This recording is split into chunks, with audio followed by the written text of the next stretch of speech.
crazy. That guy's a hack. Huge hacks. Man, and Brandon leads off the chat asking Right? what's in the box. Welcome, everyone. Welcome, Brandon. To the Island of Relevancy. We had some technical difficulties. I was having some audio issues, but I think we're good now. I was in I the hope. wrong room. I was in Yeah. your movie review studio by myself. Like, oh, he changed the format, and now I'm all big faced on here. Okay, Yeah, just hanging out. Just hanging out all that's all by alone and myself. unafraid. Yeah. I was hanging out here by myself too. Like, I wonder if Frank is taking a nap now. No. You know, when we were talking off air, when we were talking about the stupid awards, right? Yes. Eric Bischoff on his 83 Weeks podcast went in on Dave Meltzer, went As he should. in on him, and basically said, this man bullshits so much he doesn't even realize he's lying anymore. And if you haven't seen it, Google the clip. It's like a 9-minute clip. And the dude that hosts with him, Conrad, is really good friends with Dave Meltzer. And Yes. Conrad was just like, go ahead, Eric. And Eric just 3 or 4 minutes of just, he went in on him. And it's just great. It's a good listen. Just being angry at each other. And this week has been filled with just old men saying words that make absolutely no sense. And some make sense. But you know what? In Kevin Nash's defense, he did at least issue an apology. He did. But there's a big but here. In his apology, you know the term mansplaining? When a man tries to explain things to a woman. Yeah, exactly. Like trying to black-splain things like, hey, do you know who Uncle Tom is? I mean, granted, a lot of people don't know that Uncle Tom wasn't the actual connotation that people say he was. Like calling somebody's Uncle Tom, calling a black person Uncle Tom is like it's a few insults that probably would go above that. But no, Uncle Tom wasn't that person. He's just been historically, it's been rewritten to, do people not reading. There's a lot of ignorance in why they misuse the term Uncle Tom. But I don't need Kevin Nash to tell me that. Like that's what I don't need. I don't need I get it. And yes, you wore FUBU back in the day. I get it. Like culturally, I mean, yeah, I don't think he's racist. There's no part of me to think Kevin Nash is a racist. I just think he's an old man who's just kind of out of touch with the rest of reality, and he's still stuck. What's funny is, so he's 10 years older than me, right? 10, 12. He's 50. He's 66, right? So I grew up in the same close to the same era as him, a little bit, not as much, but like, again, I heard and was, a lot of the vernacular from back then was around my head all the time. I don't say it when I'm on a live microphone. I don't talk like that off a microphone, but like, you got to figure you were in a business where you talked on a live microphone to live people professionally for years. And now you're talking on a live microphone. You got to know what you're saying. Like, was his show not getting enough clicks and he needed some views? Like, I don't think that. I don't. I just think he's out of touch, right? It's gotta Yes. be. It's He's just an old man. poor choice of words. Well, you know what? I don't even disagree with the choice of words, right? Because if you say, I'm trying to think of someone who I would honestly. So what we're talking about is Kevin Nash coming out there saying that Javon Evans needs to be a little more urban, and that he sees a little too much Mr. Bojangles in his presentation. And I totally disagree, because there is like Mr. Bojangles, blackface dancing, Yeah. shucking and jiving type of. I don't see that with Javon. Now, Javon Evans smiles too much now that he's on the main roster. I could understand, like saying it. Well, he's just like Rocky Maivia when he first debuted. He was the happy-go-lucky everything. Yep.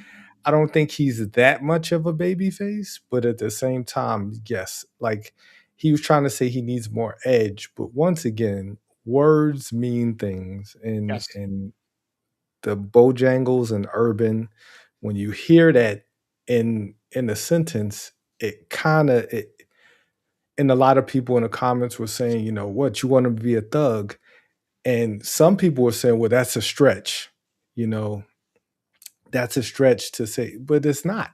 Like when people say urban, when white people say, I need you to be more urban, they want you to be more street. They want you to be more like, and that's just not him. And I don't want that. Like, I don't need that. We don't need another crime time. I don't need, somebody else going out there and trying to be something that they're not.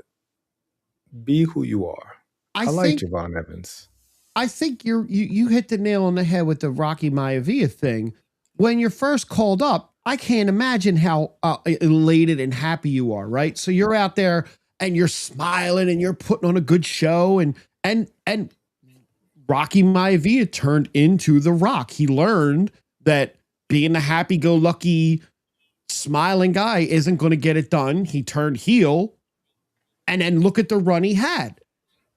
Maybe Javon Evans doesn't need to go heel, but I'm sure there's people backstage talking to him saying, all right, a little bit less this, a little bit more this, stay where you're at here. You're like you said, smiling a little bit too much, put on a little bit of a meaner face sometimes, but But at the same time, like I don't think it's Javon's fault. I think it was you, it might have been Kenny who posted all of the Javon Evans NXT, Kenny, like definitely Kenny. in NXT, Javon Evans showed an edge, right? Right. Because he had real feuds. Now he's feuding with the Grandes, right? And he doesn't have anything really to go off of. And two, the main roster is totally different because they want to sell him to kids, right? They want him to Right. be the high flyer, right? And this is Ricochet, right? They did the Yep. exact same thing with Ricochet, and that boy, I hope we don't go down that. I hope we don't go down that path with I don't think Javon so. Evans. I don't think so, because we'll talk about Javon more when we get to Monday, but I think his matches with Gunther are spectacular matches. They have great chemistry, but They do. Gunther has great chemistry with almost everybody. And Matt makes a good point about it being dirtied up. And once again, there's just ways of saying that. Like there's just ways of saying it, and I think the way he said it offended a lot of people. And once again, at no point in time do I in my heart of hearts don't think that he meant it the way everybody took it. But you really have Probably to be not. careful what you say. You Yeah, you like yeah. because once again, like you said, he's in his 60s. Growing up in the 80s, I know for a fact there are people who've gone on the record and said that these wrestlers were calling people slurs and calling people way out of their names. And like that's just Hulk Hogan. The Yep. say your prayers, eat your vitamin. Like that's not the first time he said it. He's been saying it. Like it was just a different time, Right. right? You didn't have all But the coverage backstage then that you have now, which even goes back to the Dave Meltzer thing. Was what Bischoff was saying, is that back then Meltzer could say whatever he wanted and there was no fact checking. whatever. Now all the podcasts, all the phones recording stuff, like you really can't, you know, if that if Booker T said the same comment, would it have gotten as much flack, or is it because it was Yes, I think so. okay? Because Okay. Booker T has said some things. I was just he's the first he's the first guy that popped into my head that's not Kevin If Nash. Mark Henry said it, I think it might be received a little bit differently than Okay. if Booker T said it.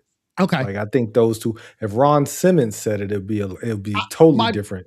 My point was, if it wasn't a white guy that said it, because Kevin Nash is an old white man, if it wasn't a white guy that said it, would it have been taken not the way that it was taken the way Kevin Nash said it? No, I think it still would have. I think that Booker T would have just got as much flack as Kevin Nash did, right? And they would have said, "You're out of touch, old man." Like that. Right. That's kind of the basis of it all. Like you're out of touch. Like you can't go around saying that. That's why he's the worst announcer, man. According to the Wrestling Observer. According to the Wrestling Observer, but I don't want to spend this entire episode talking about Kevin Nash. I do want to talk. There is something I really want to get to, but we won't get to it at least for another 30 minutes or so. But we did have an episode of SmackDown. There was an episode of SmackDown that aired on Friday. It aired on, I think, the Sci-Fi Network. I don't even think it aired on USA. Yeah, we got Sci-Fi SmackDown for the next couple of weeks. Yes. Because the Olympics are taking over everything. Yes, because America's just not winning gold medals and stuff. No, but the U.S. men's ice hockey team did advance to the semifinals. So if they win one more game, they're guaranteed a medal. So let's, Okay, there's for wishful thinking. We did get our asses whooped by Great Britain in curling, which I didn't realize that Great Britain is the greatest curling team in the world. Like, no, they really are the best team in the world. We got whooped.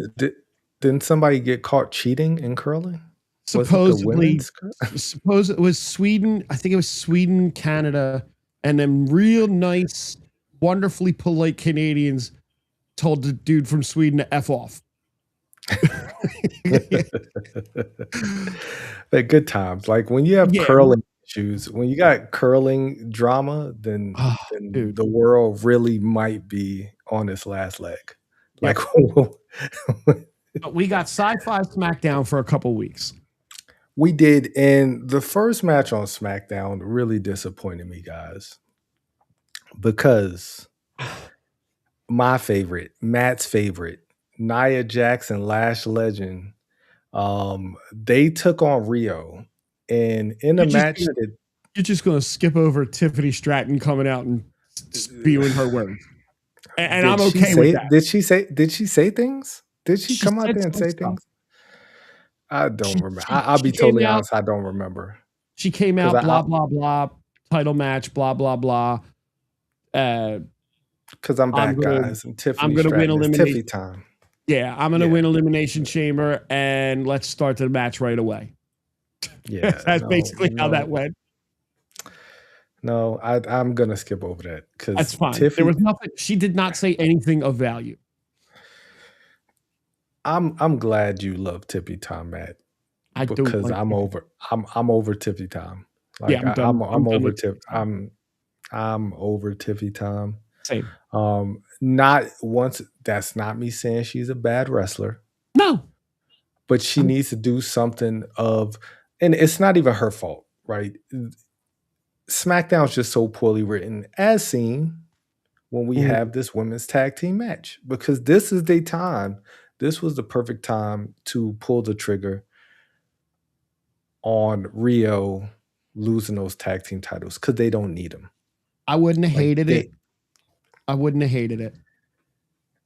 They don't need it. You make Lash and Nia look weak because they really should have annihilated. I mean, even though Rio, they're great wrestlers. Yeah. But Lash and Nia really are the juggernauts of the women's tag team division. If you keep having them lose, kind of like what we're doing with Raquel, then you stop thinking of them as monsters, and then you lose the luster of this tag team that you're trying to create. If you want to put the belts on these two women, they should run roughshod over the entire tag team division. They should be like what the War Raiders should have been for the men, unstoppable forces. That's what the two of them. They're both big women, strong, big, Yes. strong women, and they should have crushed this. A no contest protects them, but it doesn't help them in any way. You're making not only are you making your tag team champions not look strong either, because now they're both going for elimination chamber matches, so they definitely don't need the belts. So you're taking those belts out of the equation to possibly defend on the elimination chamber. Okay. No. I think say they win with some trickery, but then you have Rio fighting, being the baby faces going back after those titles. Yep. The best faces are always great in the chase, right? Yep. And them being a dominant tag team, that's great because they're great wrestlers. But I just think this was a missed opportunity. I agree. And not because I'm a huge Nia fan and I'm a huge Yeah. Lash fan. I just think that the way they set that tag team up, they really have been crushing people. They've been beating people up. They've been bullies. Let them be bullies with the titles and run through some teams. We always got B-Fab and Michin just lingering around somewhere that's just right. ready to get beat up. Let them run through some teams and then get back to this, maybe not at WrestleMania, maybe after WrestleMania, right? Maybe a clash in Italy, because there is going to be a clash in Italy. I'm not the biggest Nia Jax fan, but I'm more of a fan lately than I was when we actually first started this. I was not a fan at all. Little by little, I listened to the interview she did with Chris Van Vliet, and just watching her performance has gotten better. And I think she and Lash make a great tag team. I think so too. I think the tag team dynamic, I don't want to put the world title on her, but like the tag team titles, her and Lash, like, because all you're gonna do is build Lash up, because that's where we're at, right? Nia, you've had a good run, right? You've been champion multiple times. Mm-hmm. This really is Lash's time. Yeah. Get her a title under her belt. Get her a good title reign. Yep. So she could go on to do great things, because her and Bianca will be that WrestleMania match. Not this year. No, maybe next year. I don't think Like, Bianca's going to be wrestling this year for a little while still. Yeah. But moving on, we had now Carmelo Hayes has been just killing with the open challenges. Yep. Just killing, right? Putting on great matches, banger after banger. Tonight, we didn't have open challenge, and I thought this to be weird, because he said, now it's me and you now, man. Let's go do this. Like, talking to Ilya Dragunov, and I really did not want to see that match again. Like, I was so out of it. It's like, okay, we're about to do this again. I'm not interested. Then Solo popped up, and I was like, oh, okay, this might be interesting. Maybe we get a triple threat. No, we got something worse. We got the one thing I didn't want, was the entire MFTs going against Ilya, Carmelo Hayes, Shinsuke Nakamura appeared out of nowhere. Yep. And then Apollo Crews and Matt Cardona. Now, before I go on, I want to say this. Apollo Crews has been done so dirty, because Apollo Crews is a world-class wrestler whose claim to fame was the Nigerian gimmick, the Nigerian Prince gimmick. That was the only time he's actually like been on a winning go round in the Fed. So I'm happy to see him back, because he has surgery. He's been out with an injury for quite a while. Isn't his other claim to fame sliding under the ring? Wasn't that him? That was Titus O'Neil. That was Titus O'Neil. Okay. It was a different bald black guy. I always thought it was Apollo Crews. Okay. No. Kevin my Nash way out of here. No. Yeah, no. Apollo was hurt. Like, he had surgery. I think he tore the tendon off the bone, kind of like Cody. Like, he tore something in his bicep. And I remember seeing the pictures of him last year having surgery, and he's been gone for like over a year because of this injury. So it was really good to see him back, because I honestly didn't think we would see him back. I thought, honestly, they would release him. at some point, Right. but they didn't. Which is good because he's a really good wrestler. He's just short. Honestly, like I feel like him and Carmelo Hayes, if they were about 5 inches taller, like if they were 6'3", 6'4", they'd be world champion. Like you wouldn't be able to deny them, but it's because they're shorter. You know, if they're not in AEW, they typically don't stand out because they're not as big as Damian Priest. But Right. anyways, we got this 5-on-5 match. And I could have been less interested because it's the MFTs. Bless their spirits. It happened. I don't remember who won the match. Oh no! Uh, The MFTs won. MFT's one. Listen, Yes, I because won't lie. I think I had a game and I was late to start SmackDown and I just kind of zip fast forwarded through a lot of this. it was on. I think I was playing WWE 2K when this match was on. But Tama Tonga did win with the cutthroat. I do remember the finish, and Right. he won. He hit Ilya Dragunov with the cutthroat. And good for him because Do I'm you a Tama Tonga guy. do you think they're setting up for like a ladder match? Some What kind of kind of ladder big, match? just some kind Oh, of for the big US US title title? match. Yeah, where it's not just going to be because they keep like they seem like they're pulling all these different people in, right? And now you have what? 1, 2, 3, 4, 5 plus the MFTs. I mean, you put one Tonga in there and make it 6 and put the US championship up on a At Mania? Because at I'll pay to see Mania, that. maybe. I don't see them doing it Elimination Chamber. Then again, they might, but I don't They'll do see. it at the SmackDown before Mania, like they did. They'll do it the Right. You SmackDown know what? after Mania. Listen, if you get it on TV, that's a hell of a match, but you got to give them a good half hour or so more to cook. Like you But I can't just mean, give them like a 15-minute match. You got to give them it's a 3-hour SmackDown, so if you have Mello, Ilya, Matt Cardona, Solo, or Tama, one of uh-huh. those two. You could even throw Uncle Howdy in there, Shinsuke, Cruz, or Cardona. That's a Mhm. banger of a match. Like all those guys Sure. can wrestle, right? Yeah. That's a main event for SmackDown. Like Yeah. that's Absolutely. a filler night 2 match as well. You know, not a filler. That's kind of an insult, but that's a Right. good night 2 match, That's a right? To third or get the fourth. crowd That's a third or fourth correct, match. Yeah. correct, correct. So I would not oppose to that. I don't think that they're that creative to do that. But that would get all of those guys on WrestleMania, right? Yeah, I would love it. That's what I'm thinking. Because we need to get every title that the WWE has a stake in needs to be on display at WrestleMania. Yep.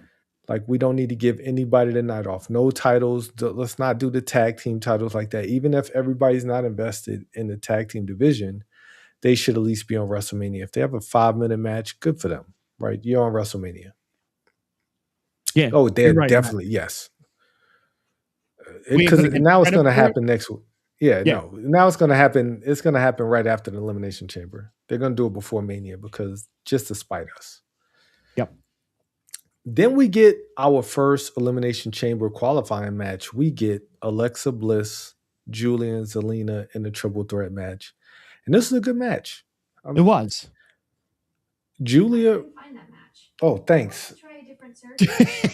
You did. Thanks. I said the thing. I said the thing that I always say. Thank goodness she only gets to talk about she gets talked about now and then we're done with her. Yes, correct. No problem, Terrence. She's still going. Thanks. But I thought at some points in time during this match, Julia had a real chance to win, but because of her inept moveset, it's hindered her. Like it just they're Yeah. fumbling her so bad. And Zelina, I never thought that Zelina. Part of me would have liked Zelina just to get a chance. Like I'm all about giving new people chances, but then after seeing, I was like, all right, we know who's going to win this Yeah. because all of the choices, all the obvious choices, have been winning these Elimination Chamber matches. other than what we'll I get to. mean, yeah. So far, it's been paint by numbers. I think Very there's paint some by other numbers. stuff that's going to happen, and we'll talk about it. But I think there's some chicanery that's going to happen. But Miss Bliss won, and I think this is probably the weakest of the qualifying matches. If anything's going to be considered weak, but this was the worst of all of those matches. Then we get the highlight of the night. Yep. The future world champion, Mr. Trick Williams, who Oh no, came. no. Before we get to the fun Trick Williams, you're going to miss the whole backstage segment that was the absolute gem of the night with R-Truth, Damian Priest, Kit Wilson, and Nick Aldis. This was the gem of the night, and I don't know what this was. The poetry. We're over Femi. No, Oba wasn't in this one. This was just Truth, Priest, Wilson, and Aldis. Okay, I definitely missed this one. It was great. Oba comes later. Okay. But because R-Truth gave Kit Wilson a poem that was just, I don't have it in front of me, but it was hilarious. It really was. It was worth it because Damian Priest couldn't hold it together. And Nick Aldis couldn't hold it together. Damian Priest never can hold it together around R-Truth. He always crack. R-Truth gets him every time. Even when he's a bad guy, even when he was a heel, he got him to break every time. Every single time. That is the one guarantee is that R-Truth is going to break Damian Priest. And you can tell they're really good friends outside. And that's why he can't help laughing. He just can't help it. Then we get to your boy. Mr. 10 pounds of bounce that ass. He ran down. Might be one of the greatest lines. Strap a rocket ship to this man because he's going. He's knocking everything he does out of the park. He's killing it on promos. His matches are really solid. Yep. He's very energetic. He's given the crowd everything he can. And the crowd, of course, eating up. He has the catchphrase. Everybody could just yell, whip that trick the entire match. It's giving the crowd something to do. And he's just very entertaining. He just is. Rey Fenix didn't stand a chance. There was no way Rey Fenix was going to win this match. Now, is Mr. Williams going to go on and win the Elimination Chamber? Probably not. No. But, I mean, they're going to have something for him. Yeah, they're going to have something for him at WrestleMania, I think. It would be a travesty if he didn't make the card. You have to. See, I think his time in NXT, but then his time in TNA really elevated him, and he learned. And I heard his interview with Busted Open, and it really elevated him, and it helped his mic skills. And they worked with him, and I think he's a superstar. Yes, he's on the edge of just being a superstar. Rey Fenix. I don't know. He's super talented. They just don't seem like they have anything. They're keeping him and Penta apart, and him and Penta together would be probably lights out, right? It would give the tag team division something that they need. It needs a jolt. That tag team division needs something because on both brands, it's terrible.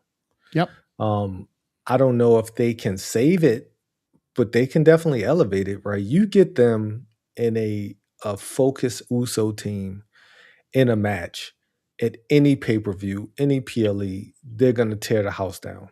Yep. You get them in a healthy New Day, right? Get well soon, Xavier Woods. Yep. I don't want to see Grayson Waller anywhere. No. Let's not do that. Even with his cool mustache, no. Yeah. Let's go Kofi. Let's get Kofi and Javon in some matches. Right? Let's do that. If Kofi, if you ain't got nothing for the New Day, Kofi can still go. Kofi Kingston is still Kofi Kingston. Let's get him and Javon in some matches so they can just tear every house down. Right? I don't think he needs to go back to AEW per se. I mean, for a singles push, maybe, but AEW, their track record on singles pushes for WWE guys is kind of hilarious because they let them win Yeah. a match and then they just pull the rug from under. They win their first match. Tommaso Ciampa, his first match on AEW, won the TNT title, and it was like, in your face, WWE. And then his next match, he lost it, and now we're back to Tommaso Ciampa being the Tommaso Yeah. Ciampa we all know and love. And I love Tommaso Ciampa, actually. His black and gold stuff is legendary. Like, legendary. The Black Heart was legendary in NXT. They really fumbled the ball on him when he got called up, but a different story for another day. But somebody who hasn't been fumbled, or has she? Next match was the women's title match, if I'm not mistaken. Yes, It was. It was a it women's was. title match with special guests at ringside. Ladies and gentlemen, let's not do whatever y'all think y'all gonna do with Dom and Liv. Like, whatever y'all want to do. I'm telling you, I know what's going to happen with them. I know too, and it's sad because It's they gonna be- work so well. Listen, her pulling out a bottle of Dom with Dom's face on it was better than the chicken nuggets on the plates. Okay, she pulled a And bottle wait- of Dom Perignon out with Dom's face on the bottle, and I As died. she should, because she's a good woman and For she's a half taking a care of her second, man. For a half a second, I couldn't figure out what it was. I'm looking at it like, what is that? Oh, damn. Okay. Because Dom if you got can't money. figure it out, I would say if you can't figure it out, Wade's gonna tell you what it is. Like, Wade Hey. Barrett is for sure gonna tell you what it is. Him and his buddy. I don't know Joe. how he didn't win worse than answer. Anyway, But this was a good match. This was a solid match. It was a hard hitting match. I don't like this pairing, but after this match, I could see it. Right? They had somewhat good chemistry, Yeah. solid chemistry. No bad spots. I really have no gripe with this match, other than the fact that I don't think this should have been Jordan Grace's first feud on the main roster. Right? You can't just. It's rough when you bring someone up and put them right against the champion like right away, because and then if have you're them not- lose. Yeah, if you're not putting them over, what, I mean, in Judgment Day's out there, they didn't like interfere at all, so there was no protection for Jordan Grace. This was straight up, you lost. If it's anything, it's protection for Jay Cargill, saying, hey, Yeah. I can do this. I can be who y'all want me to be. Not sure she can be who I want her to be, but I mean, there's always Lash Legend. Like, that's all I'll say. I think Lash Legend is who everybody thinks Jay Cargill is. That's my personal opinion. I think Lash is the one that we really should be, because she is intimidating. She's physically menacing, and Jay just talks too much, and that's cool until Bianca gets back. So let her hold the title until Bianca gets back. It's going to be a while. It will be, unfortunately. Then we get to our main event. And this was the match that I really wanted to see. And this was a finish that I really did not expect to happen, because I did not. I'll be totally honest. I did not see the winner of this match winning this match. I hoped that it was Jacob that won this match. I wanted Jacob unhinged in the chamber. Unhinged Jacob is just, that sounds awesome. What I don't want is Cody versus Drew one-on-one at WrestleMania. I don't want that. Well, that's what we're gonna get. I don't think we are. Unless I do have a theory. Theory time. It wasn't a bad match. No, not at all. Sammy's gonna Sammy. Yeah. It right? was a Sammy's good going match, Sammy. and Drew popping out and helping Sammy. And I thought for a minute, I was like, oh shit, this is going to happen. They're going to keep Cody out of the, they're going to put it on Sammy, or at least not put it, but put him in the chamber. I was really happy Superman kicked out again. I thought like when he came out in Claymore, I was like, oh man, this is crazy. This is a way to get to that triple threat. That would have been a way to get to the triple threat, right? Yep. That would have been a way to get, because I thought Jacob at that point, I knew when he put, part of me knew that when he put Sammy on top of him, Sammy wasn't going to win. Because that's not how Sammy wins, right? That's not how the you know, the ultimate underdog wins. Then I was like, oh, Jacob's gonna pull us out. But then Cody pulled it out. Great match. I did like the finish. But I do have a theory on how we're gonna get to the triple threat at Mania. I want to hear how we're gonna, because now you got Cody in the chamber. So you have Cody, Randy, someone from Raw. Was there another one person that I'm missing? I'm not giving away the end of the Raw, so I know I'm not. Even though right now we got Cody, Randy, and LA Knight. Okay, LA Knight. Yeah, LA Knight won last so Monday. I don't. What's your theory? So Cody's gonna win a chamber through shenanigans, right? Because Drew's gonna come in there and try to cost Cody, but then Jacob's gonna come in there and beat up Drew.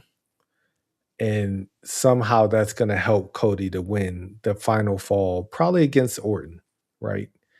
And we might actually get a fatal four-way out of this if they want to put Orton in there. Mm-hmm. Or we just get Drew, Jacob, and Cody, because Cody now winning the Elimination Chamber can be like, Jacob for two, like, hey, it's your fault that I didn't do this or whatever. And then Cody being a baby face, like, I'll take on you too. And then Drew like, no, I'm not going to do it. And then Nick Aldis will come up like, yes, you are, because I'm in charge. Like something stupid. And then you have to go one-on-one with the Undertaker. Oh, my God, my bad. Yeah, yeah. Wrong general manager. Wrong general manager. My bad. Teddy Long come out there. Yeah, let's go. Listen, Cody for sure is winning the chamber. Don't tell me that Teddy Long isn't going to make a show up on the road to next year's WrestleMania, because the Saudis want the Undertaker to wrestle. You gotta, if you're going to put the Undertaker in a match next year, you gotta have Teddy Long come out one last time and do that. I would love it. That would be great. I do hope that if we get an Undertaker sighting, it's a very quick one. I don't need him trying to dive over the top rope. No. And not get caught by the cameraman. Don't even walk on the top rope because you'll fall off. Yeah, pretty much.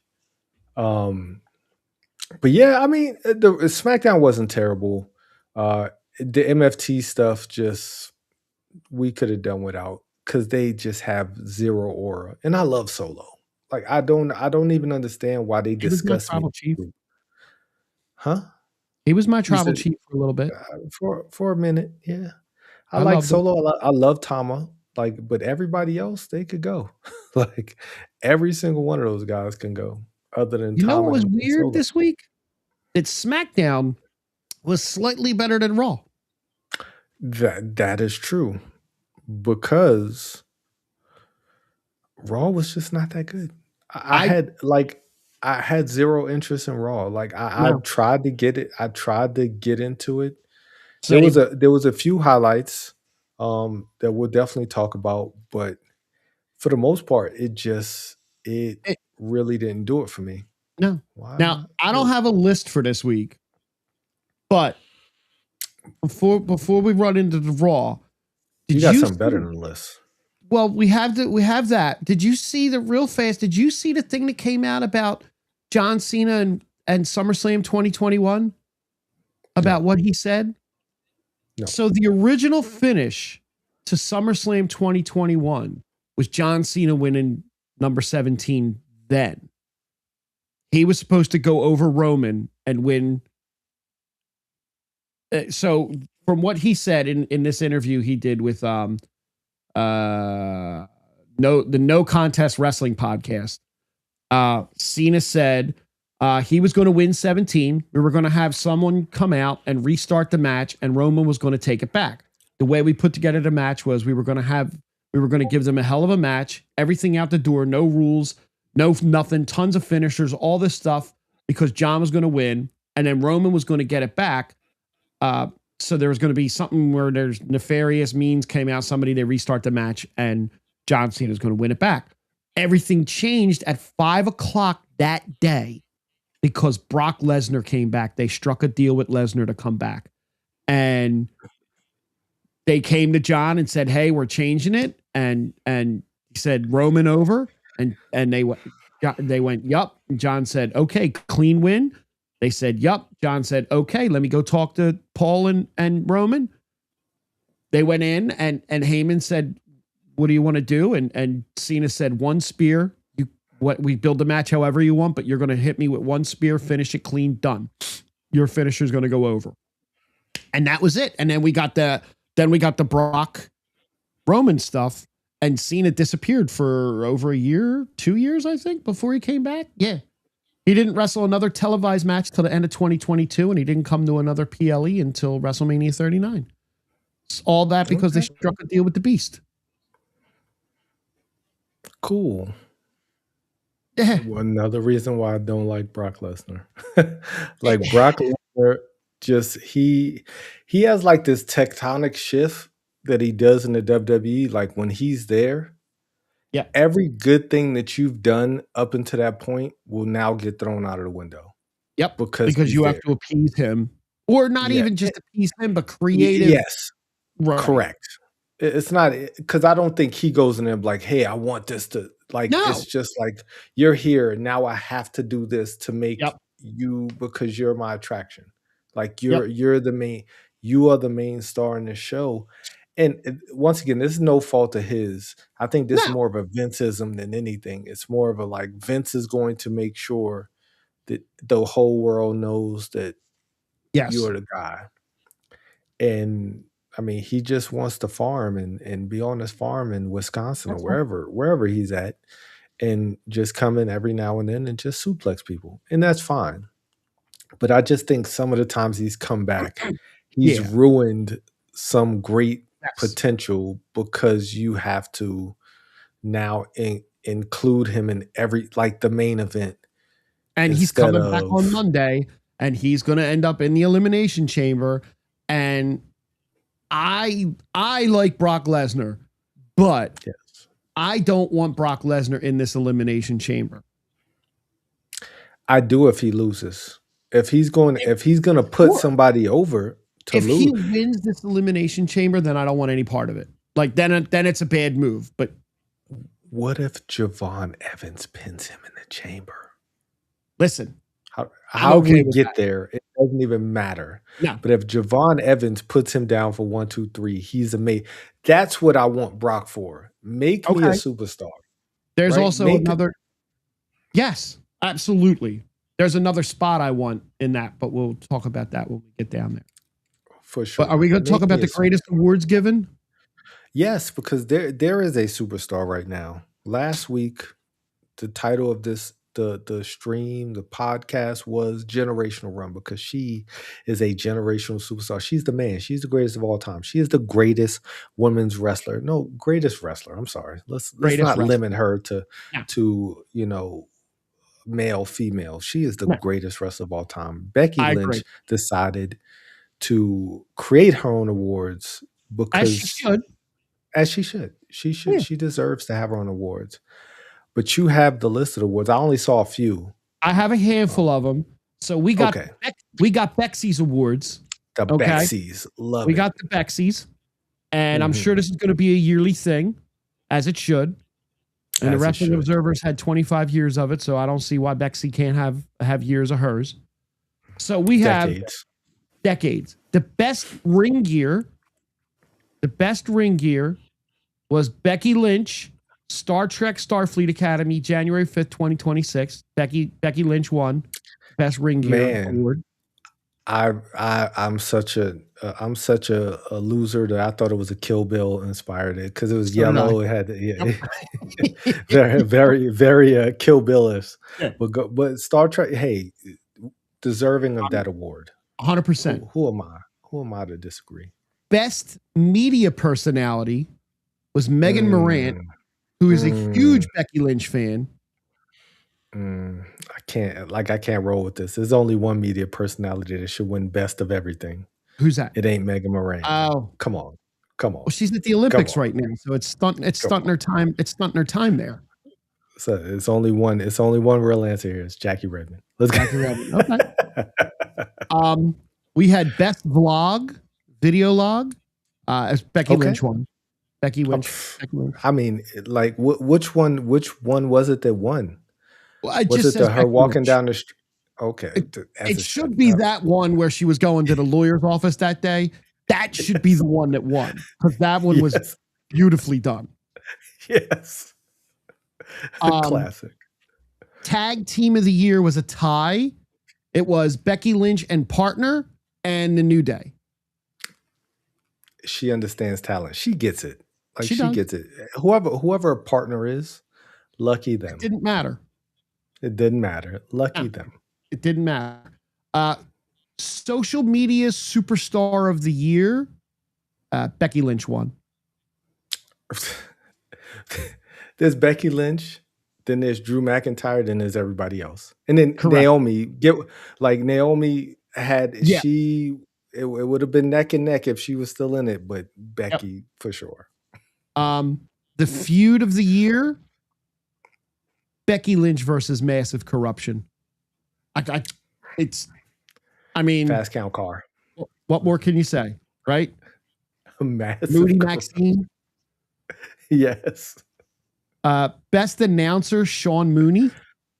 Yes. I saw his response. Hilarious. Respect, Sean Mooney. That's a blast from the past. Yep. Best TV show featuring a WWE superstar. That would be Star Trek Starfleet Academy. Best show ever. I've never watched an episode, but now I'm going to binge watch it all. Listen, I don't hate it. So there's that. Best movie featuring a WWE superstar. Can you guess what movie? There's a tie. It ain't Night Patrol. Night Patrol. I could tell you that much. No, it was not Night Patrol. It was Happy Gilmore 2 starring Becky Lynch, and a tie with The Smashing Machine starring Rocky Johnson, Dwayne The Rock Johnson of the board of TKO. Most corrupt referee. There's only one winner. It ain't Little Nate either. It's Fast Count Car. It's Fast Count Car. Yes. Best nickname. Sam Scam Roberts. I listen to his morning show and I listen to him on the wrestling channel sometimes. Yeah. He's great. I've always liked him. He's really good. But her popping into his morning show with the title the one day, calling him Scam Roberts, it's awesome. She goes after him on Threads all the time, on Twitter. It's great. As he should. He deserves it all. All of the hate that comes his way, he deserves it. We got a couple more. Best announcer at telling lies and getting facts incorrect. Has to be Michael Cole. Michael Cole. Has to be. Michael Cole. To be Michael Cole. Yes. Most hated radio show. Sam Roberts. Whatever Sam Roberts show is. Busted Open Radio. Oh yeah, because she doesn't like David. Yeah, she loves Bully. Her and Bully are famous. They get along famously, but she hates Dave. Got it. Makes sense. The Lifetime Achievement Award for the worst GM. Oh, Adam Pearce. That's Adam Pearce. It's official. It's official. It's Adam Pearce. Surprise of the year was Becky Lynch's WrestleMania return and Seth Rollins cash in at SummerSlam. That was a tie. Oh, as it should be. Those are two great surprises. And is that the last one? No, there's four more. Okay, Match let's do of it. the year was Becky versus Lyra at Money in the Bank. I believe Becky kept the title or won the title back, right? That was a great match. Whatever Yes, match, they had some of the best matches. Like they had like some elite level matches, and they turned me around on Irish wrestlers. That's how good those matches were. And the final 3 awards: Ring General of the Year is a tie. Becky Lynch and Gunther both tied for that award. He respects it. He understands. He does. Like he completely gets it. Male Superstar of the Year. Do you have any idea who won Male Superstar of the Year in the Becky Awards? One, her hot husband. Her super hot husband, Rollins. Yes. Seth freaking Rollins. And Female Superstar of the Year. It's not only us saying it. It's not only the Island of Relevancy saying it. Bleacher Report believes it. Sports Illustrated and ESPN believe it. Becky Lynch is the Female Superstar of the Year award winner for the Bexies. She won 16 of the awards, I think, and it was a landslide. I love her so much. She is the greatest.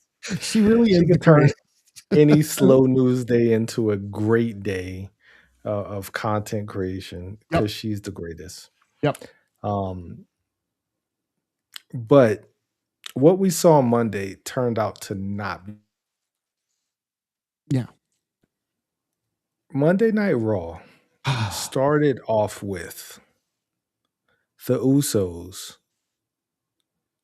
hitting their music and they start walking down to the ring. And I'll be totally honest, I was kind of like I was doing 5 things all at once. And then I look up and I'm like, where'd the Usos go? Why is the Vision on my TV? What is happening? Like the Usos just disappeared and the Vision was there and they just started saying words. They were spewing low.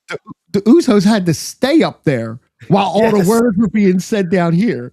Well, because they would talk. I kid you not. They were talking, and after like 2 minutes, I was like, yo, where did the Usos go? They're not in the ring because they walked to the ring. And I was like, where did the Usos go?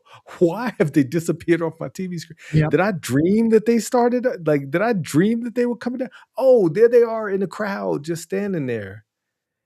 And then the worst part of it all was then LA Knight shows up. Turd stain. And he starts saying words. He's like, well, I've had issues with the Usos before. And he calls, what did he call Logan Paul? Turd stain. Called him a turd stain. No, he calls, he said something else. He said something about like something headed B word. Like he just. Yeah. But yes. It was a terrible opening that led to. Forced opening. That led to a 6-man tag team. We've seen enough of these. Like we've seen enough. Yep. And I honestly never thought I would see the day where I would get bored of the Division. Because I'm high on Braun. I'm extremely high on Bronson. I honestly think the injury to Seth, the injury to Braun ruined this stable from where it was going. They are.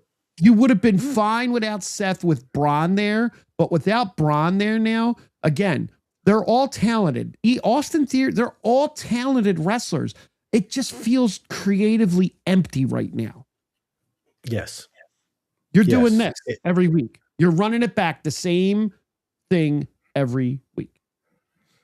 But this match happened. I have to look and see who won. Because I don't care.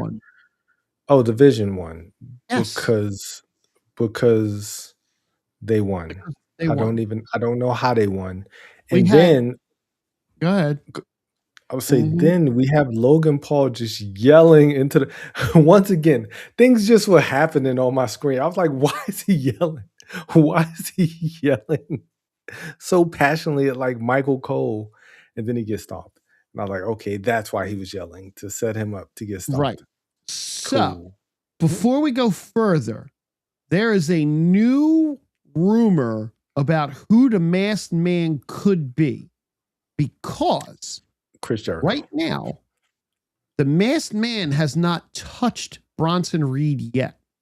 The Masked Man has laid hands on Logan Paul, and Austin Theory has not gone near Bronson Reed yet. But there's a new theory, no pun intended, of who the Masked Man possibly is. Who is it? You ready for this? Grayson Waller. No. He's actually the man under the mask right now, perpetrating. But he's not actually, perpetrating. I haven't used that word in years. The Repo Man. Bad Bunny. Bad Bunny is the rumor now of who's going to be under the mask to have a match with Logan Paul. Did not close out last week's pod with saying that is the money match. That is the match that would save this WrestleMania match. This is a good way to get there if they make it Bad Bunny. Logan Paul's been talking shit on him. Okay. So I love the idea of a Bad Bunny and Logan Paul match. That is the match that I pitched last week. Having him as the Masked Man is silly. It makes literally no sense. But I'm with it. Like if he is it better to be Bad Bunny than Seth Rollins because you expect it to be Seth Rollins? No, because okay. So stomp, go up in the crowd like Theory did and take off your mask, and this Bad Bunny instantly gets, okay. It depends on where he's at. It depends on where we are. That's true. Yeah. If we do it in Wichita, we might get a starkly different reaction if we did it in Madison Square. They did it in Madison Square Garden. Dude, that roof would blow off of the place. What about Chicago? What about unmasking him at the Elimination Chamber? So they're going to do that. Chicago's the worst place to do that. Okay. Because one, Chicago loves the underdog, right? Right. They're Chicago's a very weird crowd because you don't know who's going to get booed and who's going to get cheered. So it's kind of a 50-50, right? You could do it in Chicago, but he could also get booed out of the building. Right. And you that don't just want that. ruins the moment. Yeah, you don't want that. You want to do it to where if Seth takes off the mask, he's going to get cheered wherever it's at. But if Bad Bunny takes off that mask, depending on where they are. So the Raw after Elimination Chamber is in Indianapolis, Indiana. Is that a good place to do it? No. If you know anything about Indiana. I'm just saying, I'm trying to pick where would be the best place to drag, because they are dragging this thing out, but they have to drag it out because you don't know when Seth is going to be. Seth is training. They showed there's video of him lifting weights with his arms and his legs, and that's fine, but you have to do this in the right city. You cannot do this in the wrong city if it's Bad Bunny. If it's Rollins, it doesn't matter. Right. Yeah, if it's Bad Bunny, the only places to do it is like LA or New York. Like you have to do it in a place that you know that he's going to get the loudest pop. And there's only a few, like, granted, a lot of people do love Bad Bunny, but not a lot of people go to wrestling shows unless they know he's going to be there, right?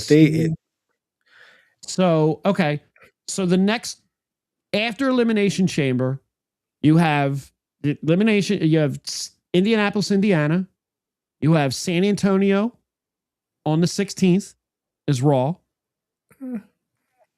Boston, not a good place to do a Bad Bunny review. Hell no. Hell no. You might throw beers and batteries at Bad Bunny in Boston. So then you're going to have to drag this out until March 30th when they're at Madison Square Garden, where the pop would be insane. Deafening. Madison Square Garden is deafening for Bad Bunny. Bad Bunny takes off that mask. That place goes... The next one would be April 13th from Sacramento, California, which again, you're going to get the greatest pop too. That would do it too. But like, yeah, you do it in Boston, you do it in Indiana. I mean, I don't think he'll get booed per se, but he Right. won't get You're not what going they to get. need. You're not going to get the reaction that you're definitely going to get in New York for him Yeah, or California. yeah. I mean, Anywhere in the Chicago, like I heartland isn't said, going to work. Chicago's just a crapshoot because Yeah. they could blow. I mean, they could blow the. Saudi cheered for Brie Bella, like as if she That's was true. Brock Lesnar coming back. Like, That was good. so you just never know. You never know with some of these crowds. Yep. But they are dragging it on, and I do expect it's probably going to happen in the Elimination Chamber because after that, it has to be. After if they wait till after the Elimination Chamber, it has to be Seth or Bad Bunny. It can't be anybody else. Like Yeah. they literally can't. And You they've already showed you that it's definitely not it's not Austin Montez Ford. Theory, and it's not Yeah. Logan Paul, and it's not Chris Jericho, because that got slim. Not that he got slim, but Chris Jericho apparently took time off in 2025, and AEW froze his contract. So he's not coming to the WWE anytime soon because you don't know how long he has left on his contract. So all the Jericho rumors are out the door now. So you're telling me that on Monday night there was a crate delivered to WWE. Yep. Just label it just WWE. Open on the. So you're telling me that's not Chris Jericho? I'm telling you that it's probably impossible for it to be Chris Jericho. Plus, I didn't see any air holes. Well, here we got ourselves a conundrum now because who is in the crate? What's in the crate? I don't think it's a person. Okay, it better not be a gobbledygooker, because I think it's a statue.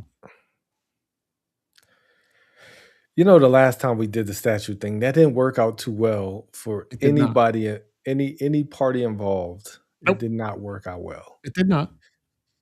So I think it's the Andre the Giant memorial statue, which is such a letdown. If that's what it is.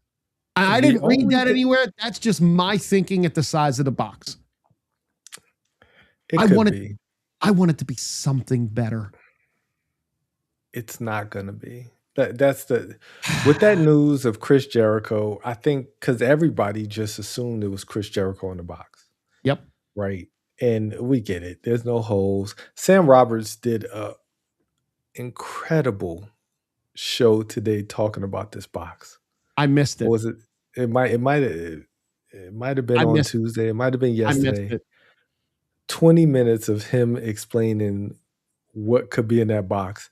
Hilarious. He said there was no bathroom in there. He said Hornswoggle could have made it into a duplex if it could be Hornswoggle because he could live in there. Like, he did a great bit. And he talks about, not having any plumbing and all this other stuff. And then it just had me thinking, like, what if they lift everything up and there's just a guy sitting in there, like leaned over because he's been in the box, like Weekend at Bernie's, man. It's like so Adam Pearce wanted. I know we're skipping ahead, but Adam Pearce wanted nothing to do with the damn box and just said ship it to Aldous. That made me so mad. Adam Pearce don't care about no box right now. When I first saw the box, I didn't see the delivery date, right? Don't open till until he said send it to Aldous, and I was like, we're dragging this out. Oh, this is a thing. Because at first I thought it was going to be something that just happens on the show, right? Something random. But then when he said send it to Aldous, I was like, oh, it's a thing. Oh, open on the 28th. All right, this is now officially dumb, and this is going to disappoint so many people. Everybody knows it's a disappointment. Like, nobody has high hopes for what's in this box. No. But now it's going to be comically bad when it's just comically bad. Like, and everybody's going to roast Triple H because that's what we're waiting on. We're just waiting on the box to open so we can figure out how we going to roast Triple H. So the 5 things on the Sportster.com, just a quick look. The 5 things that it could be is Chris Jericho. We already know it's not Chris Jericho. his contract. Number 4, Danhausen, because it fits his comedic thing. Is that a disappointment? Well, yes.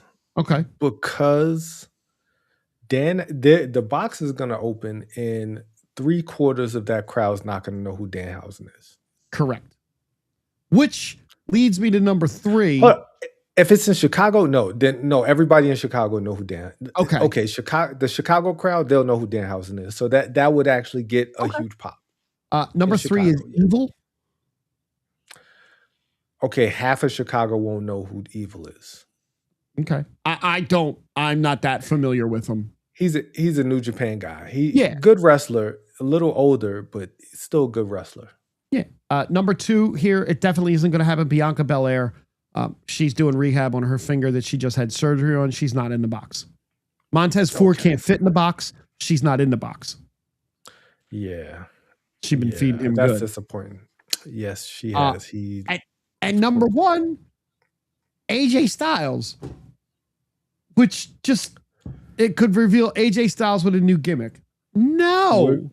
We're gonna get to AJ Styles. We're gonna get to AJ Styles. Yeah. Okay, let's cut to the chase. Next week in Atlanta, Georgia, they're doing AJ Styles appreciation night or tribute night. Tribute. What do you think is gonna happen? Gunther's choking him out again. Gunther needs to come out and choke him out one more time. Okay.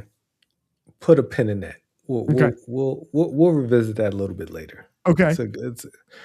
We'll definitely revisit that a little bit later because I forgot where we're going later. But that match ended. Thankfully. Yeah. The Masked Man. Yep. Who was the Masked Man? If it's Bad Bunny, I wouldn't be mad. Logan Paul, Bad Bunny is a money match. I heard they're discounting tickets to WrestleMania. I got to look online, man, and see if. I got to see if my financial situation is changing. Mm-hmm. See, it's not even a finance thing. It's like I'm lazy. I don't want to drive to Vegas. I don't want to pay to fly to Vegas and not have my car. I'll tell you what. I'll tell you, honest to God, when I did WrestleMania 40 here, we took a bus down to the stadiums. It was about a half-hour bus ride. We had beers and pretzels, soft pretzels, and it was a Philly Eagles bus. You city folks. Was the longest day in the world. I know. Was so long. And then the traffic getting home, because traffic in that area sucks to begin with. 40,000 people leaving at the same time. I got hit in the back with a chair. I was also dressed like Hulk Hogan, so it's fair. Touche. So WrestleMania in Vegas would be a nightmare because I would have to drive there. I want to say it's like a 7 to 8 hour drive. Not bad. I would have to stay the whole weekend. Right, because it's Vegas. And not because it's Vegas, because if I'm gonna drive there, like I'm lazy. I don't like driving. So I don't want to drive somewhere for so many hours just to stay one night and then drive back home because I got to watch it. Because apparently they're going to black it out. And we never talked about that, but they're going to black it within 50 miles of the stadium. This insane work, right? What if you only bought tickets for night 1 and you can't afford to buy tickets for night 2 and you're still in Vegas because you're in Vegas? Whatever. But yeah, I'm not going. I'm saying all of that to say I'm not going. Because once again, I'm just lazy. And I mean, Bad Bunny and Logan Paul might entice me, but not enough. I do want to see Phil get beat up live in person, though. I've never seen that. Like in the flesh, seeing Phil get beat up. Like, never got a chance to see that. But the next match, we had another Elimination Chamber qualifying match. And this was a really good match. Yeah, it was. We had Asuka versus Bayley versus Natty. I had no idea who was going to win this match. I kind of wanted Natty to win this match. Yes, I am weak, Matt. I am weak. Not for wanting to see Phil get beat up, but just for being lazy and not driving out there. I wouldn't Because mind I would see Phil get beat up. I mean, just get beat up. Because Roman gonna beat him up. He gonna stack him. He gonna smash him. He gonna stack him. And he gonna pin him. But I digress. Really good match though. Yep. Really good match. Once again, I didn't know who was gonna win. I was very intrigued because Natty did throw Asuka out of the Royal Rumble. I think so, yeah. Like, so there's some history there. But then Bayley, like, you want to root for Bayley so bad because it's like it's Bayley, right? Like she's a legend, but like you can't bank on Triple H booking her to win anything. Right. Because they simply don't do it. And that's sad. Like they simply don't have her win matches. But there was always a chance. I thought for some reason Kyrie was gonna cost Asuka. I really thought she was gonna cost Asuka. Do you think maybe Kyrie costs her the chamber? Maybe Kyrie comes in to try and help her and costs her the chamber, and then we get that little feud.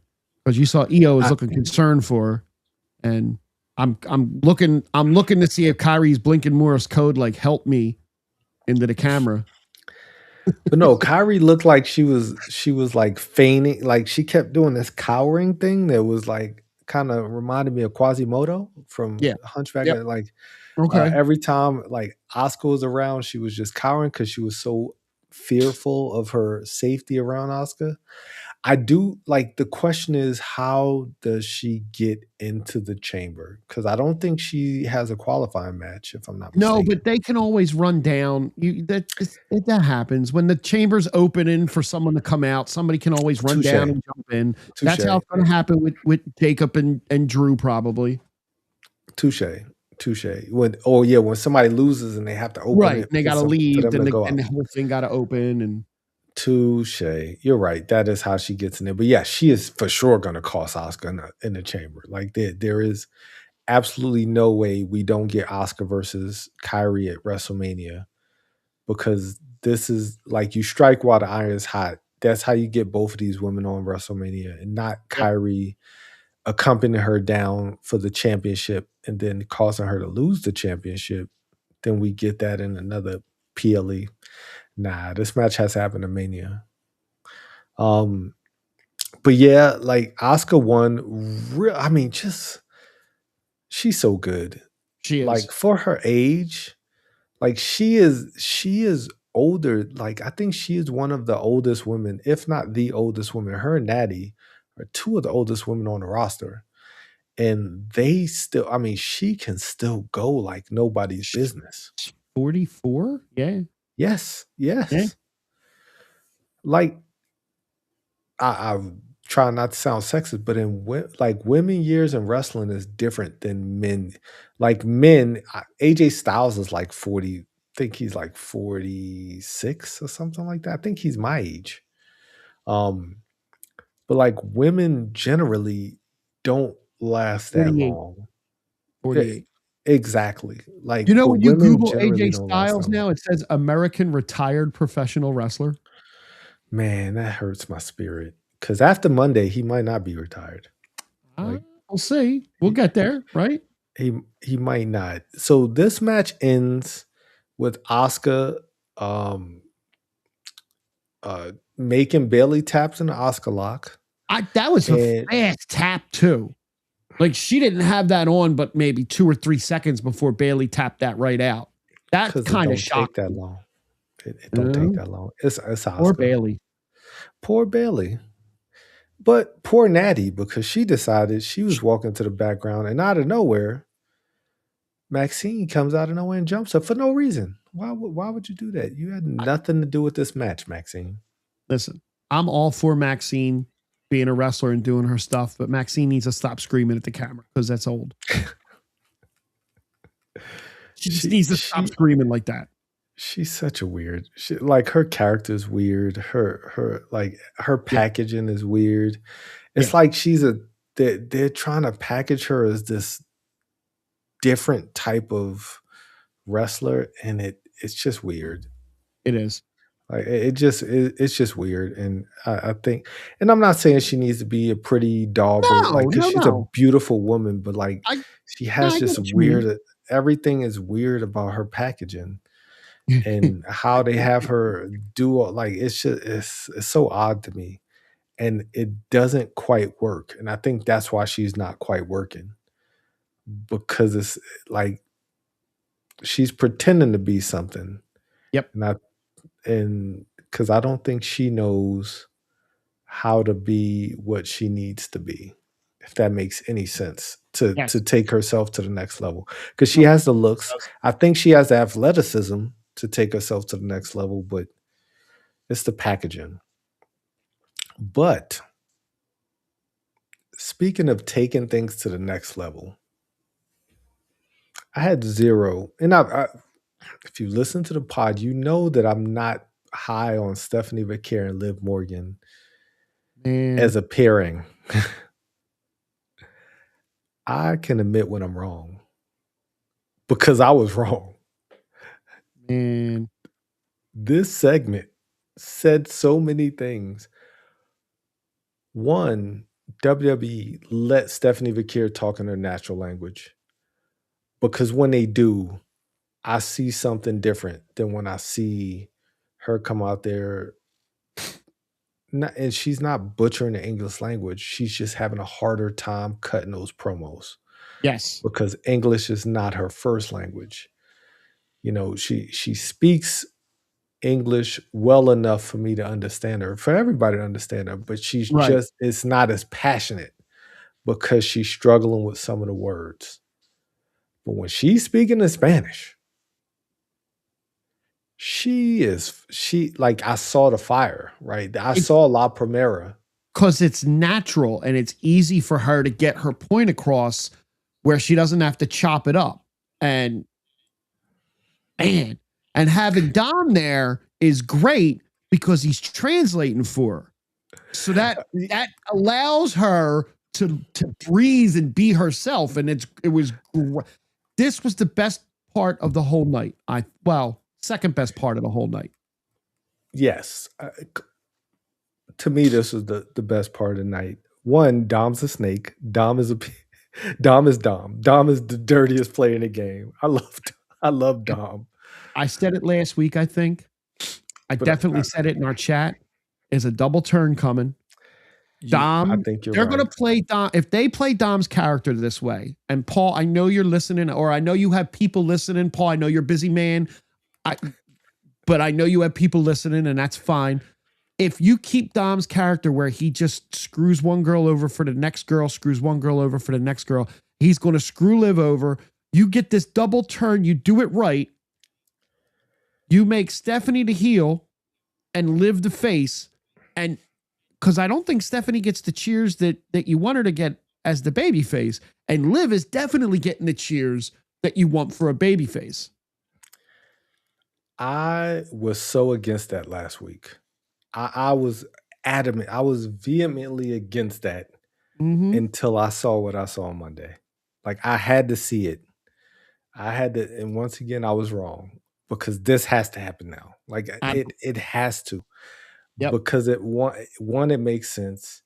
And two, I think it makes two superstars out of this. I think we get two. Stephanie is a star, but I don't think she's a superstar yet. Not but yet. I think a banger, a banger match at Mania and a banger feud with Liv Morgan will make her a superstar. Yep.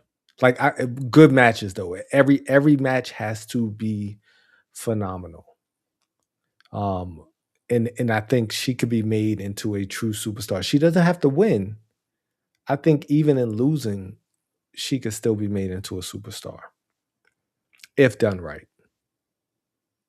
Yep, I agree. Another thing that I was adamantly against last week was Finn Balor being inputted into a triple threat with CM Punk and Roman Reigns. Same. We had the reemergence of Judgment Day on Monday. I think it's been long enough. We hadn't seen them together in a while. JD's back. The head is firmly on his shoulders. Dude, Dom is back. the crowd. Calling him bobblehead. Crowd called him bobblehead, and Dom almost breaking was freaking great. I mean, Dom was like, fighting for his life not to laugh at them calling him bobblehead. You said it. Just when you want to break the Judgment Day up, you see them together, and it's like, man, these guys work, right? They really do. It's over, but they work. It's over. Like it's over. Like, this was it. They wanted to beat up CM Punk. He told them no. I loved the Fire saying he is the real best in the world. That almost had me ready for this to be a triple threat at WrestleMania. I thought the same thing for a minute, but you can't. No, you can't. You can't do that because somebody. It's like the match. Roman's walking out of WrestleMania with that belt. Like CM Punk is getting beat up, like you said. He's getting bent over. He's getting stacked, and he's just getting spear after spear after Superman punch after spear. Phil is going to be a broken man, and Phil's going to go away for a little while, and that's okay.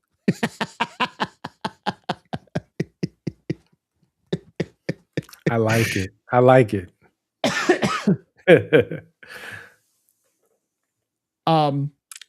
It was definitely it was fun. It was nice to watch Finn holding them back from going to beat him up. They had a really good back and forth. Yes. And I get it.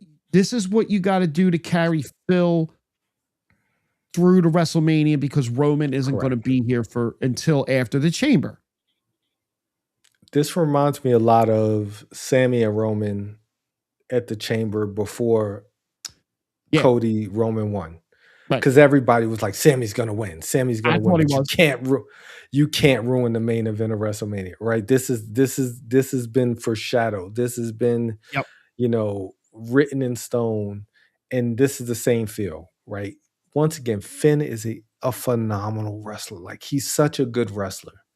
Him and Punk have really good chemistry. Yep. Right. And they work really well with each other. They can bounce off all of his strengths, cover up some of Phil's old man weaknesses. No knock on CM Punk. This is not me trying to insult him, but it's just reality is reality.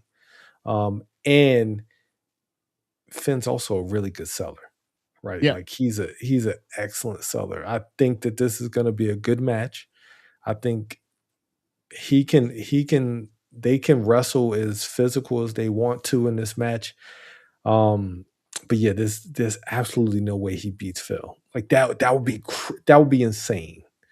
And it's just not gonna happen. So it's kind of a throwaway match, and I feel bad because Finn has been he was put in the same situation with Roman, where he's not gonna beat him because the next opponent's already there. Like the big match is already in play. Even though the demon was close until he wasn't. I just feel bad, man, because I think he deserves another run. I think a world title run with Finn would be great. I would love it. Heel or face. I do think he moves the needle, whether TKO thinks it or not, but what do I know? Speaking of moving the needle, I think it's time to move on from the Grandest. It needs to only be one. Let's make this a quick match of Mania because I know they're going to force this into Mania. They're going to force it into Mania, and it's going to be the taller one winning. It has to be. Let's do it Elimination Chamber. Honestly, let's get rid of this. I wish that they would. I thought this was going to be so much better than what it turned out to be. Again, the injury really ruined this shtick. Ruined what the payoff could have been. Yes. Let me return. Yeah. Because when the smaller one comes back, it's not working. His promo that he cut during a commercial break was horrible. Yeah. Like, and it had me lose interest. Everything that uh the real American El Grande Americano is doing is great. Everything he's doing down at AAA, like he's doing everything the right way. I hate the other guys, Rio and Yeah. Bravo. The stuff they did during the commercial break was even worse. But yeah, it just Penta getting the win. He's now the number one contender. I don't know if they pull a trigger on that. I mean, might as well. I mean, he's over. I don't know. They got to do something because Dom really Yeah. hasn't been. I mean, listen, Dom hasn't wrestled in a while, and your first match back after wrestling and not wrestling in almost a couple months, and they throw you in a ring with Gunther and the OG. Woo! Woof. Welcome back, man. I mean, he's a double champ, so he can take it. Speaking of champions, the world's greatest champion, AJ Lee came out and she said words. And I'm just not high on her either. I was up until this promo. This promo felt flat until the man had to come out there and save the day because she did. 16-time Bexy Award winner Becky Lynch came out and saved this promo. But what she also did was got me on board for this match. Yes. Right? She got me on board. Is this going to be the world's greatest match? Probably not. Yeah. But it's going to be entertaining. And I also think that AJ Lee is going to win. I totally think she's going to win. I think she wins here, and maybe they run it back at WrestleMania. Yeah, they have to run it. I really need Becky Lynch to move away from the Intercontinental title and start going after one of the bigger belts. But at the same time, if Liv wins, I don't want to see Becky go right after Liv because I don't want you to give the belt right to Becky. I want Liv to go on a nice run. Well, I don't think that's the thing. I don't think they give it right to Becky. No. I think Becky loses. You got an in-house feud waiting for Liv Morgan right now at Raquel. Like you've set that up and you put it on a plate and now it's sitting over here under the warming lights. You just got to wait. You just got to wait. Yeah. But Becky saved this promo like big time. Yes. And no shade on AJ. Like you came back, you're doing the thing. But everything that I said, I before she came back, I was one of the only people who was like, man, she's gonna come back, and all the stuff she did back then is not gonna work now. Because when she did it back then, she was the only one doing this. She birthed a lot, like she birthed pretty much all of the women roster at this point. In all honesty, they are all AJ products of AJ Lee. So now when you come back and do the same shtick, we've seen it so many times. Everybody else does it better than you. They perfected it. It's like Michael Jordan coming back to play basketball right now. Right? Everybody's learned your moves and everybody knows how to do it better than you because you're older now. Right? So what you did in 98 ain't gonna work now. Right? And it happens, right? Just I would lean on her strengths and stop having her go out there to over accentuate some of those weaknesses. And I think the promos, because I don't think she's feeling like she was young and energetic back then. Now I don't think she's feeling what she's saying. I think it doesn't feel like she feels what she's saying. This, like I said, this promo felt off from the start until Becky came out and helped kind of push it in the right direction. We'll see. She's doing it. I think the match is going to be solid. I don't think it's going to be a Sure. bad match, but I don't think we're going to get the match once again. The match that we think we're going to see, or the No. people think they're going to see when we get this match. But I mean, I'm all for Becky just getting another chance to shine. Me too. And then we finally get to our main event of the night. Triple threat, last Elimination Chamber match, qualifying match of the night. And we get Javon Evans versus Gunther versus Dominic Mysterio. Once again, well, okay, I'm not going to say I didn't know. I knew who was going to win this match. I And didn't was know. I wrong. I assumed we were getting Gunther in the chamber. I knew we were getting Gunther. I was like, man, we just pencil this in. Why are you going to put these young guys in here to get beat up by Gunther? Like, just the young boys just getting cut at the wing, cut at the knees. And I was wrong. Yep. Happily Gunther wrong. beat the hell out of him. Like, Gunther beat the hell out of him. But Javon Evans is so good. Dominic Mysterio is so good. Like, those guys, Don and Javon, run that back. Run that back a few times. We're not running back the stuff that we need to be running back right now. Yeah. We're running back stuff we don't want to see. Run those two back. The segment in the beginning where Gunther slapped Javon in the corner and Dom came up and slapped him in the corner and Gunther looked at him like, what are you doing, boy? And he's like, I'm helping you. I'm helping you. Listen. Javon winning was a good move. Great move. Now, the spot I need to see in the chamber is an OG cutter and an RKO at the same time. I need a spot. I need a spot with the two of them where they both hit their move at the same time in some weird, crazy ass way. Or one hits it and the other hits it. Like, I need that. No. Oh, Randy's going to RKO the hell out of Javon. Javon's going to go for the OG Javon cutter. To get one off too. He might, just not on Randy. Like, Randy's going to RKO Javon. Like, Javon's going to he's going to get a Kofi Kingston RKO. He's going to have his Shelton Benjamin RKO. Like, okay. Randy Orton is going to make Javon Evans in the chamber. Like, through an RKO that's going to live in infamy. Now that we know that Gunther's not in there and he's running a side quest with Dragon Lee for whatever reason, I need Gunther to retire every old superstar.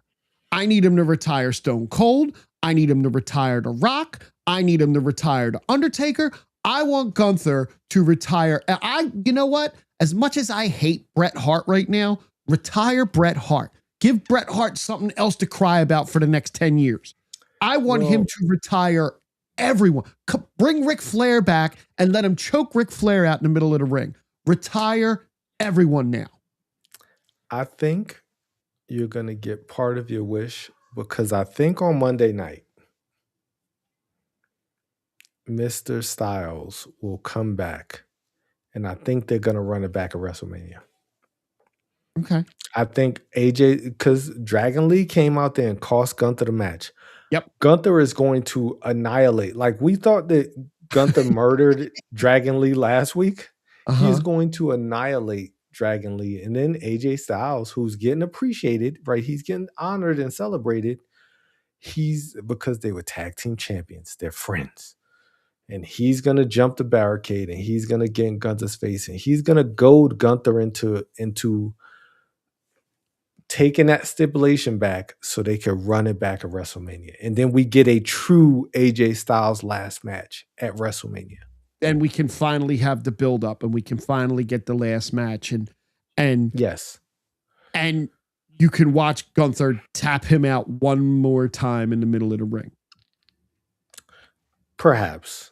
But this time AJ's going to say, this is for sure my last thing. I just want you one more time. Yeah. It's going to be dirty. It's going to be a street fight. Like, it's going to be it's gonna be like one of those career-making matches, even though Gunther's already made a career. But I think this could be if it's done, because I could just be blowing smoke. But Listen, if it's done, I think it could be a career because Gunther needs a dance partner for WrestleMania. You have to have Gunther on WrestleMania. yes. Like 100%. If he's not retiring Brock Lesnar at WrestleMania, then this is the next best thing. I mean, I know Brock does do business, but I don't know if he's going to want to be tapped out. Like, I think the way I feel Brock Lesnar, when Brock Lesnar's done, he's just going to go away. I don't think he's going to let anyone tap him out. He'll lose, but yeah, tap him out. Yeah. I want to see Oba Brock. I don't want to see Brock versus LA Knight, which is what one of the other rumors going around is. There's no point in that.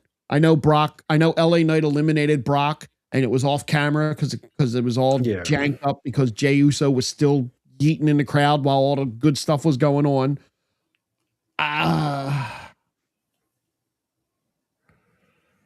don't know. I mean, unless Brock puts LA Knight over, which I don't think is going to happen, that's just a waste of a spot. I mean, he probably won't put Oba over either. Like, so I don't need Oba to lose that match. Like that's what I don't need. Like, we don't need Oba to come in like, you're just not ready, boy. Nah, we don't need that. No. Like, that's what I don't need. No. Because Brock has a history of beating up on black wrestlers, and I don't like it. don't like it. Not a big fan of the 5-second Kofi Kingston title loss. No, me either. But I mean, I don't know. Real quick before we go, we have right now. Who do we still have in the Elimination Chamber matches? There should be, because we only have 2 spots. They did, but I can't see it. I know they did. Let me see. 2 more. Because we have 2 more spots in both chambers. Oh, okay. So damn. So we got Jey Uso versus Bronson Reed versus the original El Grande. Okay, I know who's not winning that match. The original El Grande is not winning that match. Correct. Jey versus Bronson is a toss-up. Yeah. Okay. It'll probably be Jey though. Jey will go to the chamber. And then we have Rachel Rodriguez, Kairi Sane, and Io Sky. Damn. Okay. Kairi's gonna win that match. That's how Kairi will win that match. Okay. So in the women's, you have Tiffany, Rhea, Alexa, and Asuka. And then you think they put Kairi in over Io? Yes. Okay. Mine went off upstairs, by the way, just so you know. Yeah. All the way upstairs. I think just so we could get to just so Kairi can screw over. So do they have another women's match? That would be, how many would that be? That would be 1, 2, 3, 4. That would be 5. Yes. So that's that's 1, 2, 3, 4, 5. Oh, we need one more. We need a 6. Yes, need a 6. So then that one, if they haven't already announced it, they might have the losers. Like, they might give the losers one more shot, and that's how Io might get in there. Let me see if. Oh yeah. No wait. Oh, okay. Hold on. Kiana James, Charlotte Flair, Nia Jax is the other women's one. Oh, okay. Yeah. So I can tell you who's not winning that and who's winning. Yeah. Okay. Yeah. And then let me see. What's the other men one? It's going to be, oh shit. Carmelo Hayes, Trick Williams, and Damian Priest. I remember that I do remember. I think Trick's going to win. And there's a large push to see Damian go heel and side with Aleister Black and become a tag team, which would probably be pretty damn good. That would be a good tag team. They would do some damage. I mean, the tag team division needs all the help they can get. But like all of the help.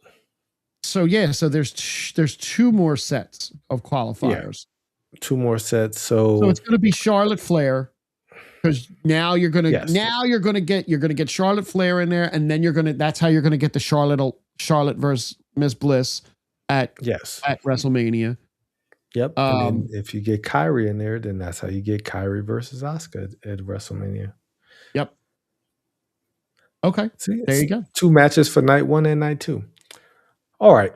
Well, I mean, this has been a very lackluster road to WrestleMania. There've been worse, but like there's nothing really exciting. The crate is ridiculous. The Masked Man is very lackluster. It's not that we don't have a lack of stars. Like that. Right. That's been a running theme. People saying, "Well, we don't have any stars." You got plenty of stars.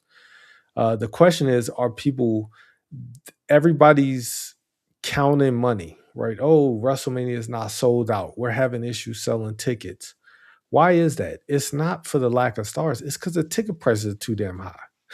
Like, I think that's the biggest issue. I think if they came down on the ticket prices by like $500 on some of those tickets, they'll sell out tomorrow. Yep. Listen, Raw here, the tickets were ridiculously expensive. And that was a Raw. Like, yes, outpricing people is not helping anybody, right? It's not an indication that the product is bad.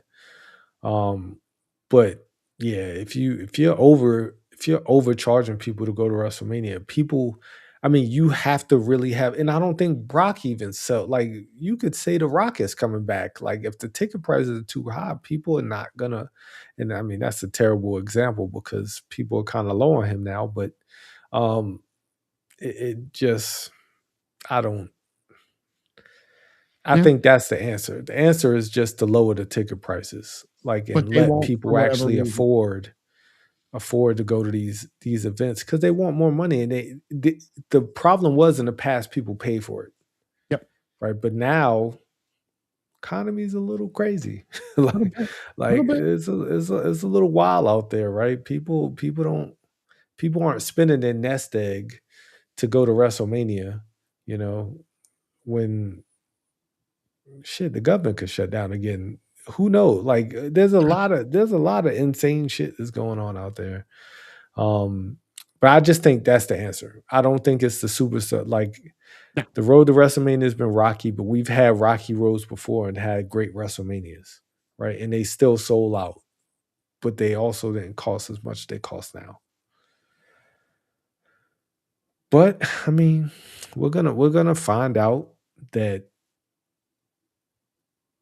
Chris Jericho is gonna break his contract to be in that crate because he's already in the crate. Right, that's the problem. Is he's already in the crate. He's already in the crate, so he doesn't know that his contract. Like, he doesn't know that. That's right. That he's AEW, not communicating with anyone. No, because he's in a fucking crate. That's why he's in a crate. He has no communication in the crate. Nope, he left his tour early, and is in the crate. He's in the crate. Chris Jericho's in the crate. You heard it here first, guys. All right. We've gone close to 2 hours. Actually, we're going just a little under 2 hours. We started a little late. Yep. Next week we'll have the whole feel for the Elimination Chamber by next week, so we'll know what we're going to get into. Yes, sir. Going in the Elimination Chamber, and I'm really excited for that. And then the week after that, WWE 2K26 comes out. Yep. And I will have Diablo more 3. Information. I'm still playing Diablo 3 because I'm so bored. Yeah, no, I am back on 2K25, and I'm getting ready for 2K26. I'm excited. All right. Well, thank you so much, Brandon and Matt, for joining the group. Nia Jackson, #1 fan. Matt, always in the building. Yes, sir. Brandon, thank you so much for popping in. We'll catch y'all next week. Hopefully, same bat time, same bat channel on the Island of Relevancy. And until then, whoa, I just turned that. I just messed it up. There we go.